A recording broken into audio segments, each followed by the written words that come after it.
Oi, pessoal, tudo bem? Hoje nós vamos falar um pouco sobre fraude. O conceito de fraude é o ato de agir de forma ardilosa, enganosa, de má fé, com o intuito de lesar ou ludibriar a outra parte, ou de não cumprir determinado dever que nos é cabido. Também pode ser considerado fraude criar ou participar de algum esquema ilícito ou de má fé para obter ganhos. Então, cada vez que nós passamos por situações, combinações, relações com outra parte e que essa outra parte diz que essa combinação nós devemos deixar só entre nós, isso aqui nós vamos deixar por baixo dos panos, vamos colocar panos quentes sobre isso e ninguém pode saber, é um indício de que uma fraude está sendo elaborada. Então, muito cuidado. Essa fraude ela pode ser realizada contra um cliente, um fornecedor, um colega de trabalho, governo, a comunidade ou contra a empresa em que nós trabalhamos.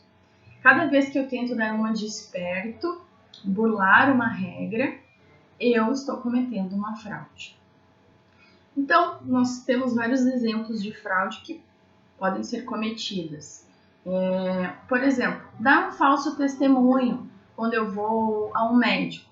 Eu vou a um médico e eu digo que eu não estou me sentindo bem, eu digo que eu estou tendo sintomas que de verdade eu não estou, ou então eu aumento mais o que eu estou sentindo só para ganhar um atestado. Isso pode ser considerado uma fraude, porque isso é um falso testemunho, é uma mentira. Pode também ser considerado a manipulação de dados, também pode ser considerado como uma fraude, ou então quando eu forjo algum registro ou evidência, tudo isso é considerado fraude. Isso pode acontecer em diversos processos, diversas partes da empresa. Isso vai muito da índole e do caráter de cada um. Mas, no mundo corporativo, nós não podemos simplesmente confiar que todos tenham uma boa índole, um bom caráter, que todos tenham princípios. Então, é necessário deixar bem claras as regras de condução de cada negócio, para que no momento em que nós vamos tomar alguma atitude, saibamos bem qual é o limite entre fazer as coisas corretamente ou fazer algum tipo de fraude.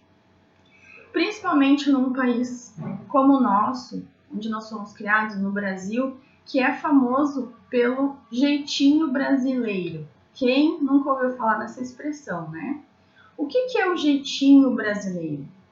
É improvisar soluções para situações problemáticas de maneira não usual, ou seja, de maneira não comum.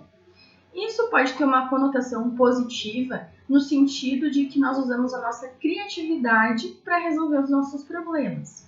Porém, também pode ser considerado uma conotação negativa, quando quando está ligado, quando nós usamos, quando nós chegamos a uma malandragem.